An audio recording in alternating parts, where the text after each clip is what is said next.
My balls are done. Look at that. Look at that right there. That one in the middle melted. Let's not talk about that one right there. I'm gonna let these cool off for just a second. We'll plate them and then try them. All right, guys, we have jalapeno popper, little droopy cheese balls, but you know, as part of living and learning. So we used our Ma Deuce steak seasoning in here, and then as well our infidel pork rub on the bacon. Let's give it a shot and see. Let's go over everything that we got. We got 8 ounces of cream cheese right here. We have a whole entire cup of shredded cheddar cheese. Make sure to shred it yourself. Don't buy the store-bought stuff. We have a half cup of bacon. We have some of our Ma Deuce steak seasoning. So first things first is we're back at cream cheese again.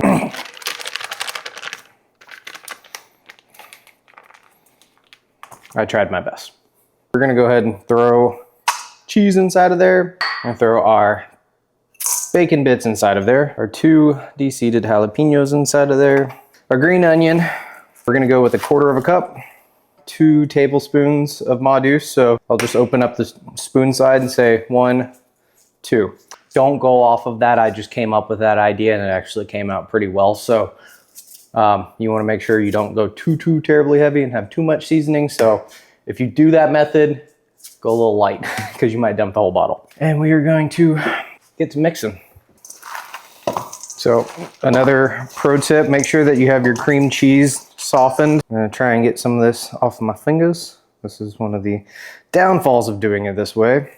Again, we're going for about 1 inch to 1.5 inches, so most of y'all will be aware of that. I'm just gonna toss that in right there. I'm not gonna start rolling it around because then you'll get breadcrumbs all over your hands and then it'll transfer to everywhere else. And the next thing you know, your mixing bowl is now your breadcrumb bowl.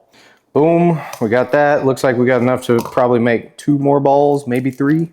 But we're going to start rolling them around, getting them coated. And we want a good thick coating on them.